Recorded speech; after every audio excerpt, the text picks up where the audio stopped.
Peace, peace, peace, peace, peace. Let's get a couple of websites together.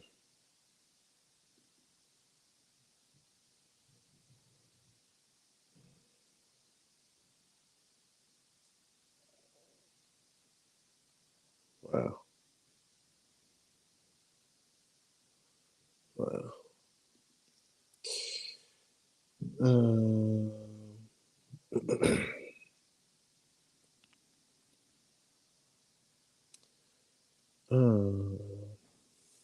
we go. Peace, peace, peace, peace, peace. Peace, peace, peace. Hope you're doing well on this beautiful Sunday. Gonna give it a second, let folks come on in.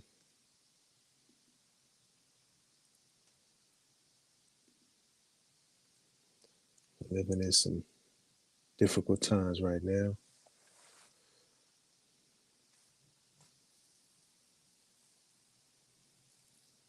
Gonna do this real quick.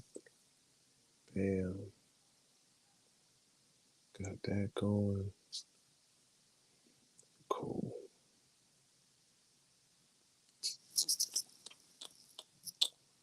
We'll wait on that for. Oh, actually, no, I'll get that real quick.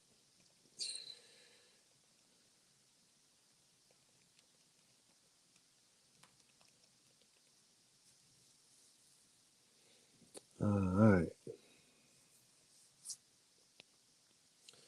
Got the information together. I think it's this chapter. Yeah.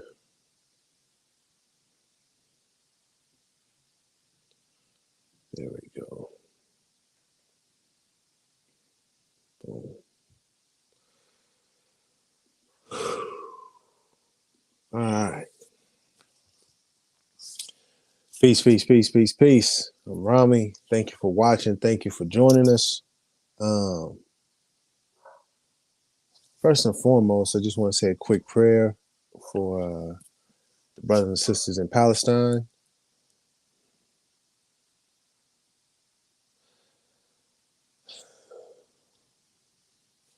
Allah, we ask you that you protect, that you guide, that you help the brothers and sisters in Palestine that are suffering right now.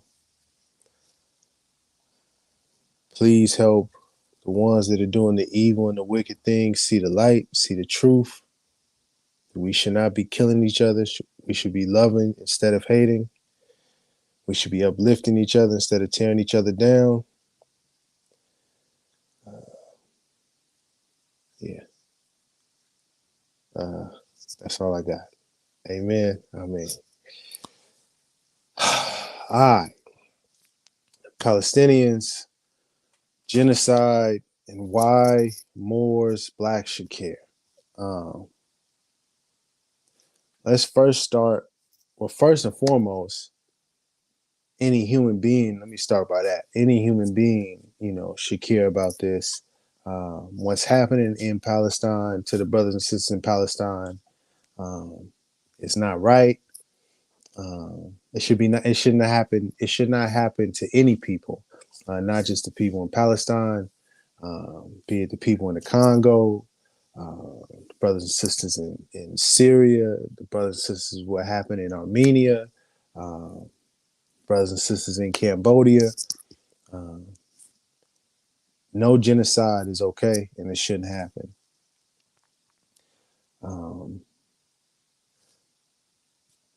Couple facts.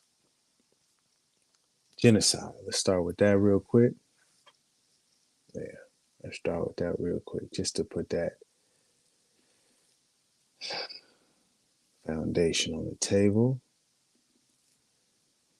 You can look up the dictionary of it yourself. This one that I'm pulling from is actually from the United Nations.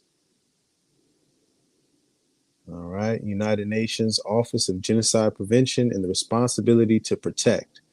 And this is just straight definitions. Goes into the background of the word genocide and where it came from, where it was first recognized as a crime under international law in 1946. Um, Scrolling down to the definition, we can see it here. Convention on the Prevention and Punishment of the Crime of Genocide, Article 2. In the present convention, genocide means any of the following acts committed with the intent to destroy in whole or in part a national, ethnical, racial, or religious group. As such, A, killing members of the group, B, causing serious bodily or mental harm to members of the group, C, deliberately inflicting on the group conditions of life calculated to bring about its physical destruction in whole or in part, D, imposing measures intended to prevent births within the group, E, forcibly transferring children of the group to another group. And I mean, and it goes into detail description of all of this. I just wanted to set the standard or the foundation just so we understand.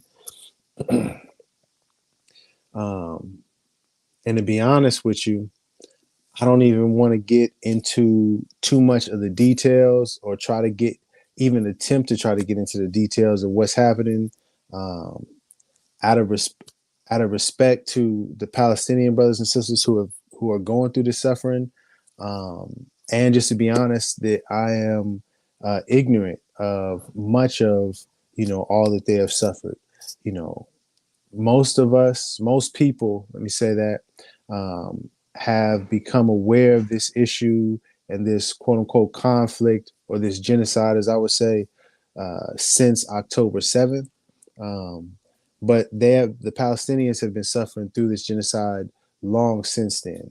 Um, and this is where the connection between Palestinians and so-called blacks or Moorish people exists. Much in the same way that our people have suffered through a genocide, and you could point to a situation like Tulsa, Oklahoma, and you could say, we have been suffering, and there was a tragedy, but we have been suffering long since before then. So, um, there's a lot of similarities in the suffering and the genocides that so-called black people and Palestinian brothers and sisters have been suffering through. And I don't want to even try to give you some sort of number or statistics because that's not doing it justice. And I need to inform myself more before I speak on it. So I would defer and ask you to look into um, independent media.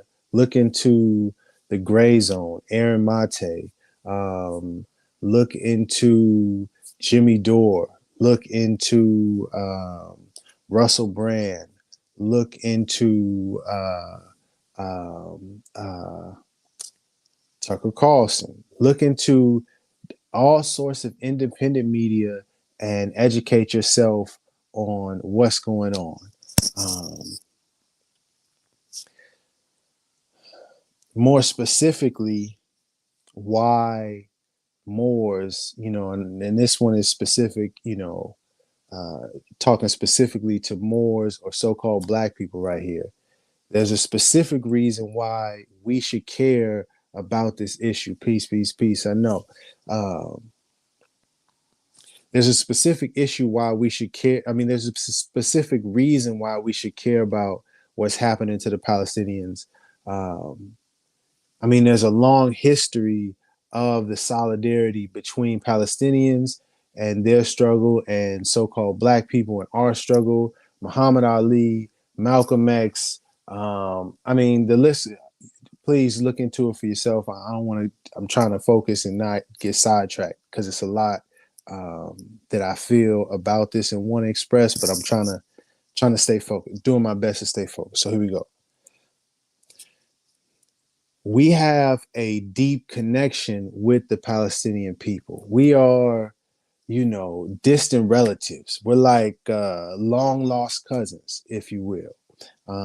But I don't just want to just tell you, you know what I mean? Man knows not by being told. So I wanted to show and prove this, you know. And when I say we, I'm speaking to so-called black people or Moorish Americans and Palestinian brothers and sisters.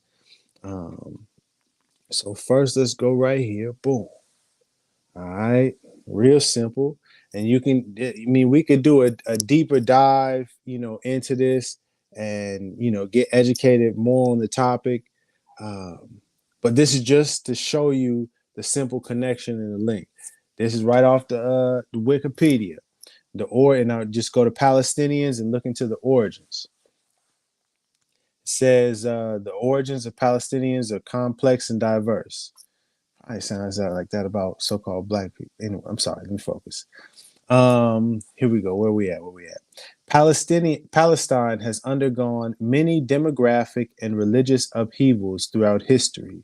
During the second millennium BCE, okay, that's 200 years before Christ.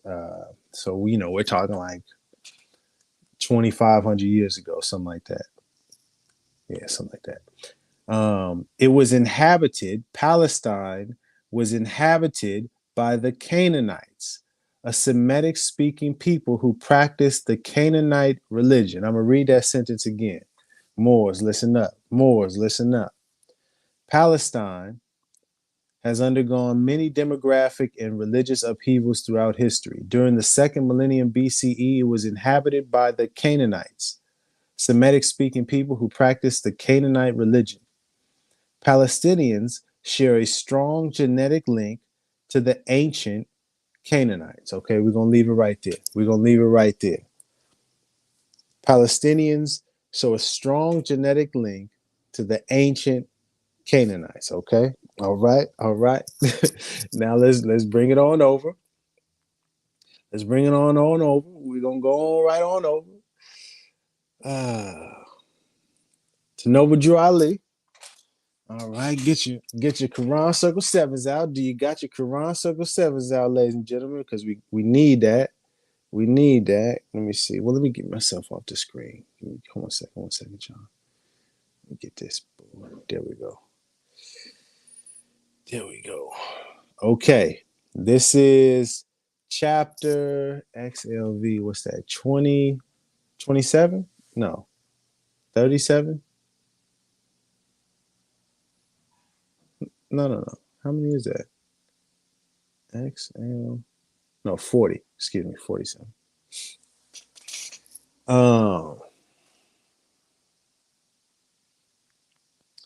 Chapter 47, Egypt, the capital empire of the Dominion of Africa. The inhabitants of Africa are the descendants of the ancient Canaanites from the land of Canaan. Okay. The inhabitants of Africa are the descendants of the ancient Canaanites from the land of Canaan. But it's even more specific. See, because you can say, well, it just says the inhabitants of Africa. That ain't talking about black people. Okay, let's scroll on down there.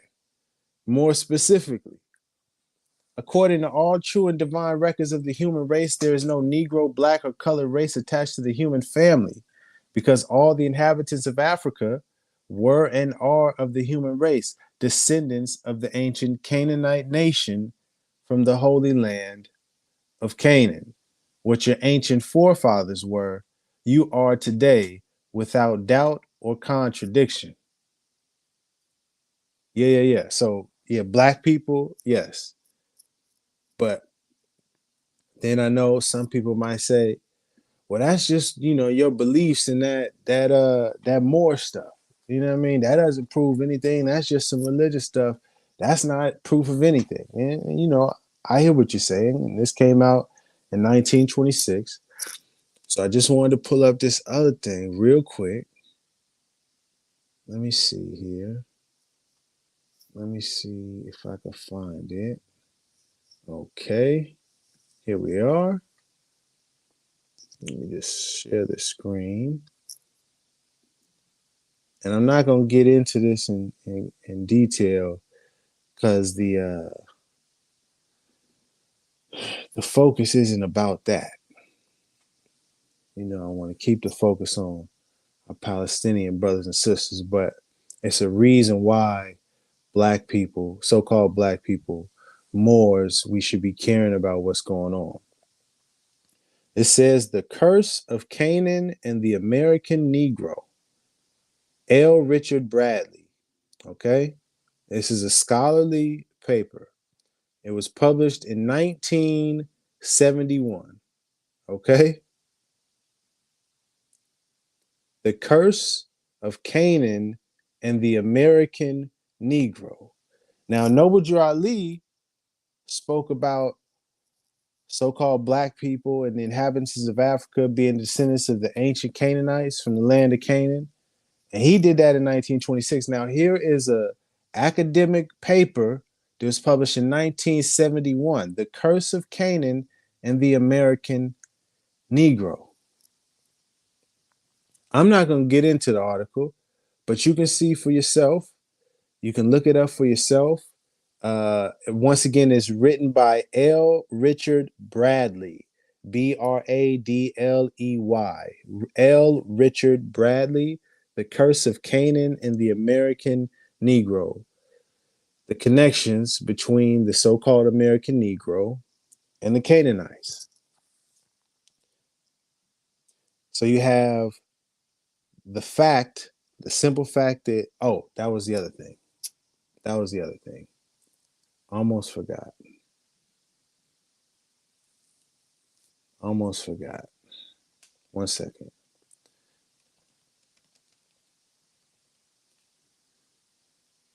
There we go. So, okay, boom.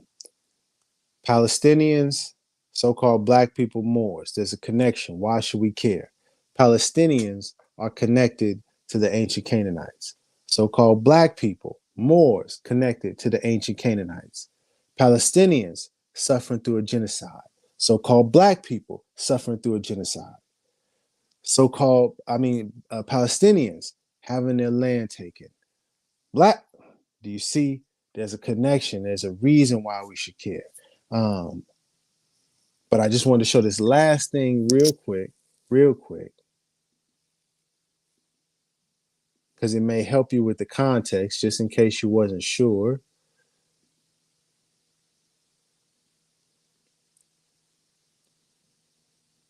I looked up, where is Canaan today? You can look it up for yourself, and it says, maps, Canaan and ancient Israel at University of Pennsylvania Museum of Archaeology and Anthropology.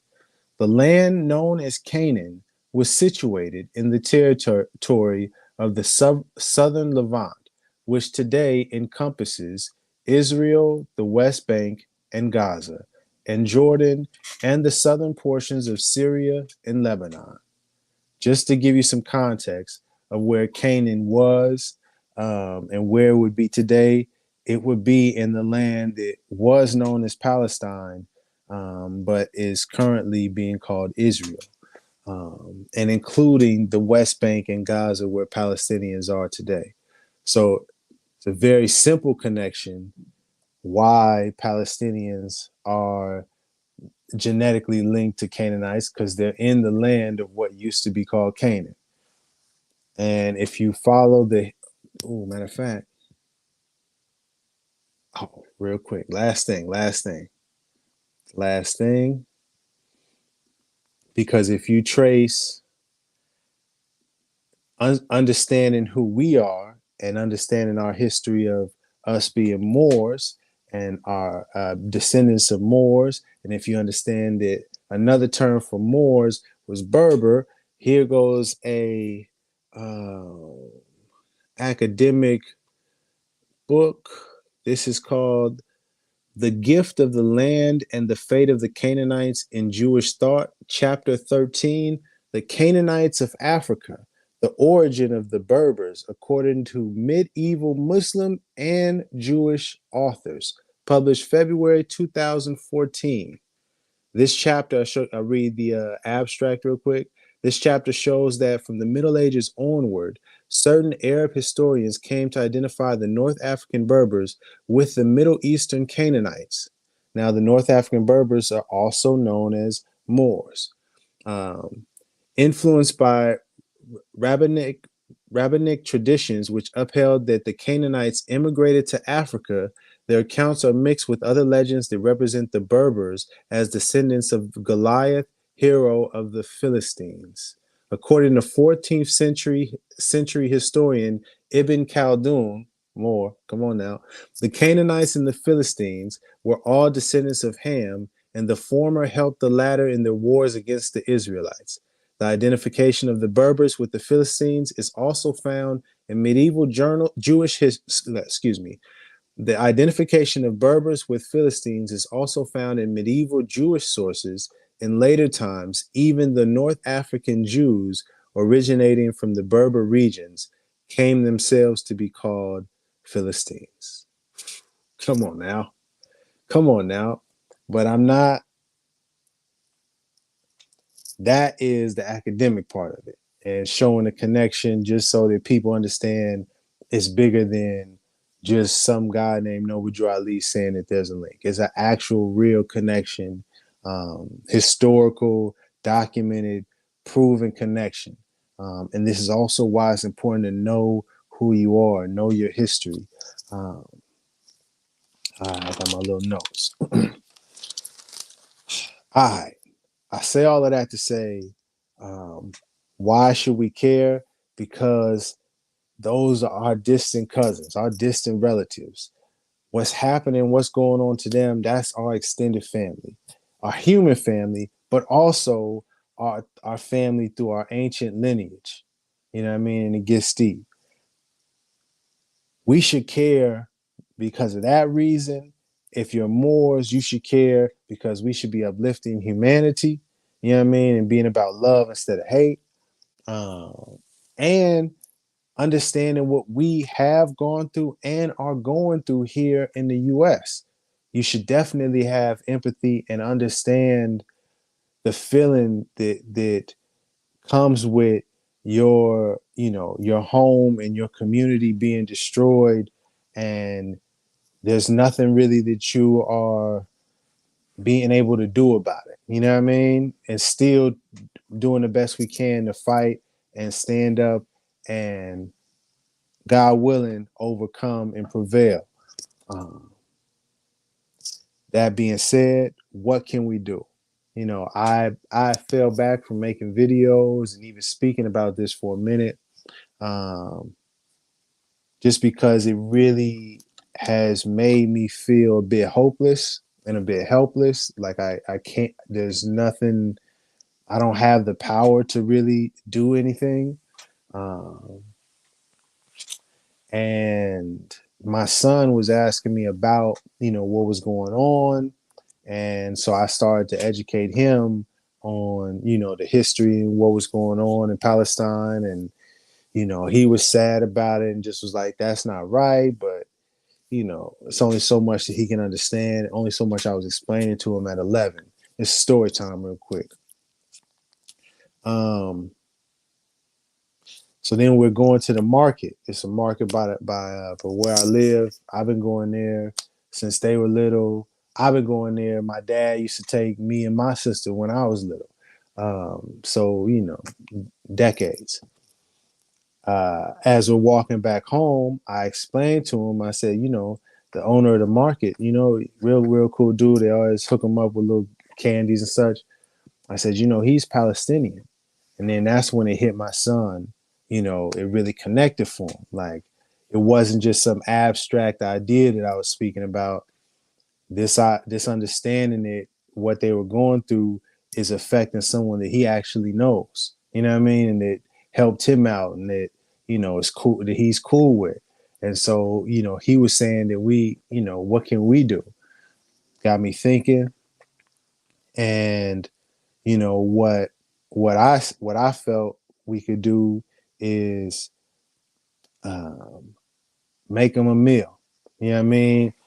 And a little bit of the backstory: I had went into the market maybe like October 9th, October 10th, a few days after all of it had really, uh, the viciousness had started.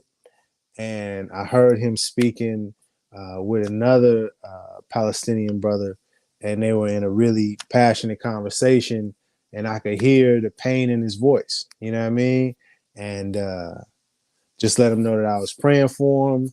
You know what I mean? And he shared some things with me. I don't feel like getting into it, but um, it hit me deep. So when my son asked me what could I do, I said, you know what? Let's make him some food. And then I said, my son, I had said you could draw him, a picture, just for solidarity and I was like, I promise you it'll make him feel better. Boom. So my son get to draw him, beautiful, make a beautiful picture.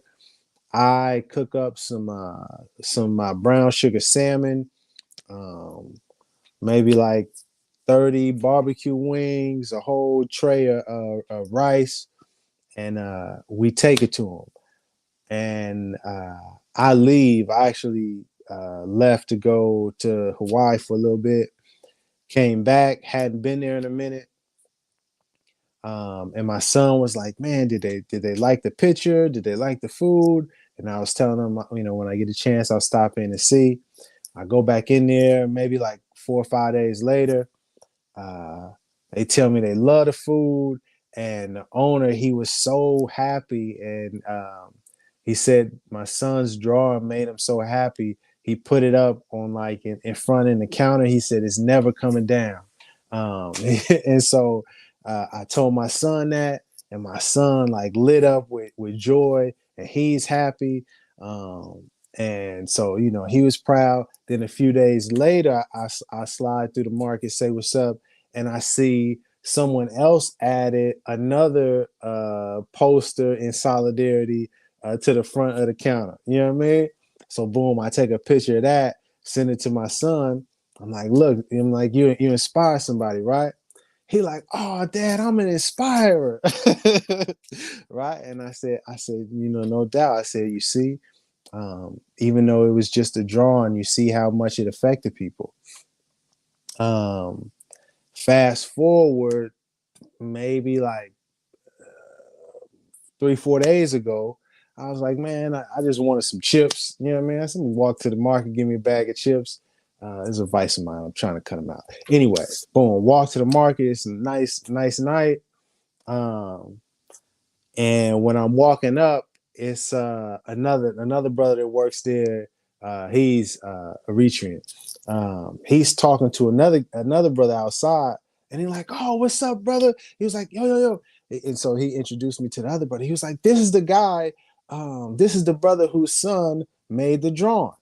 And then the Eritrean brother looks to me and he's like, "This brother's Palestinian. He just got back from Palestine." And so, he was just telling me that he appreciated the drawing. And, I shook his hand and just, God bless. I'm praying for you.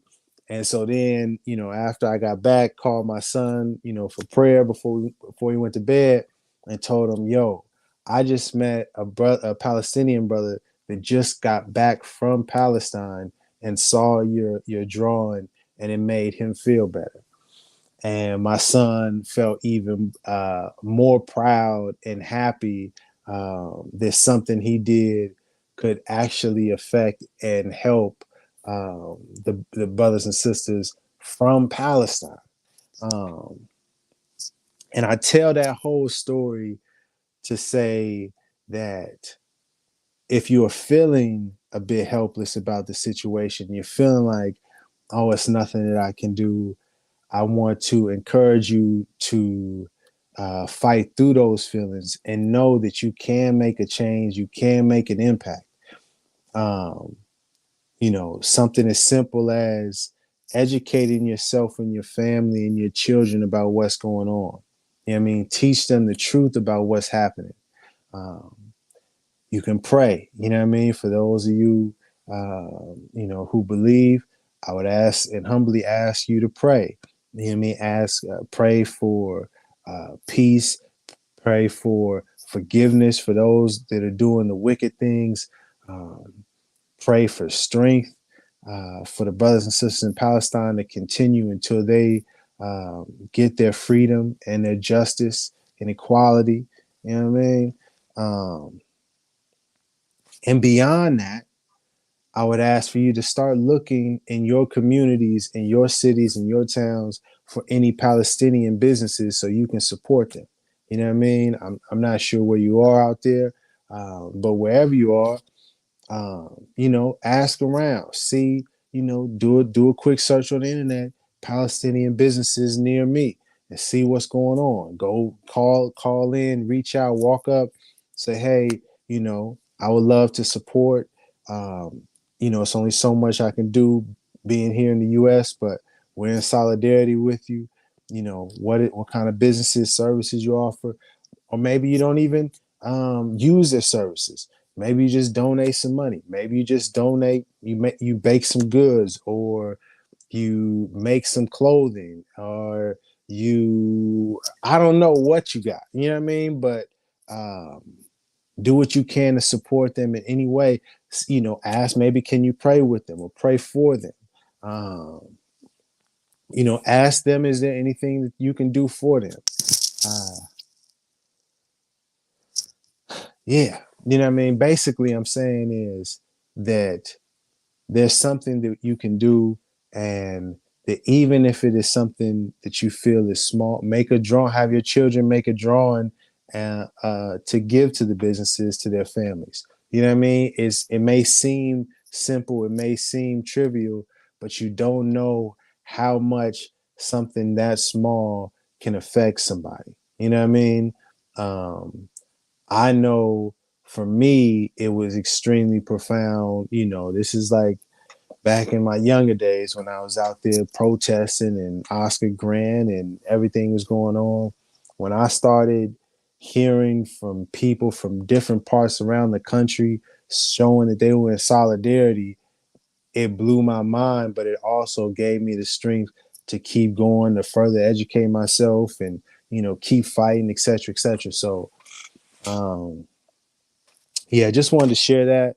And in closing, I actually am going to be starting a new channel on Rumble um, very soon, just because uh, it's restrictions, and uh, you can't speak freely. You know what I mean, through this current platform, and I want to provide more information about this and other issues that are going on around the world um, in a much more detailed format, and interview some experts, and really provide the information to the people and the truth to the people. You know what I mean? The accurate information and the truth to the people.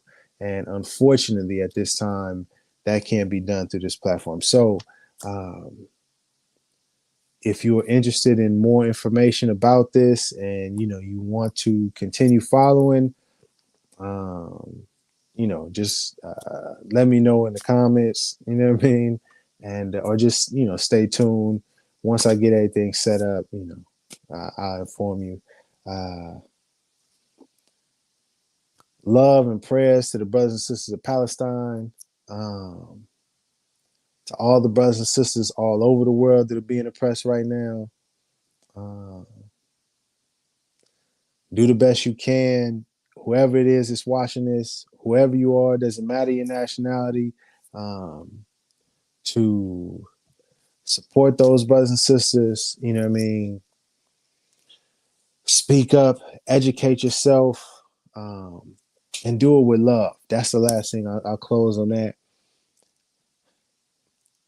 What's going on right now, I understand and very much can relate to feeling frustrated and anger, sometimes feeling enraged, but you can't allow that emotion to control you, um, or to consume you. And I just, let me see if I can get it off the top. It says, in the good book, it says, Be quick to listen. No, let me stop that. It says, be quick to listen, be slow to speak, and slow to anger. For the anger that the human produces is not the anger. The anger the human produces is not the righteousness that God desires. I believe I may have messed up the last aspect of that, but basically, my point is do your best to not allow the anger to consume you. That is not what our Creator wants from us. Instead of hate, we have to move with love. Love is the key, love is the way. Much love to you and yours. Much love to the brothers and sisters in Palestine. And love even to those that are doing wicked things. We do not love their actions, but we have to do our best to love even those that are doing us wrong, as difficult as that may be. Whew. Peace and love. Keep shining. Cherish the day. Um, Love on your people. Hug your people because tomorrow is not promised. And I'll catch y'all soon. Peace.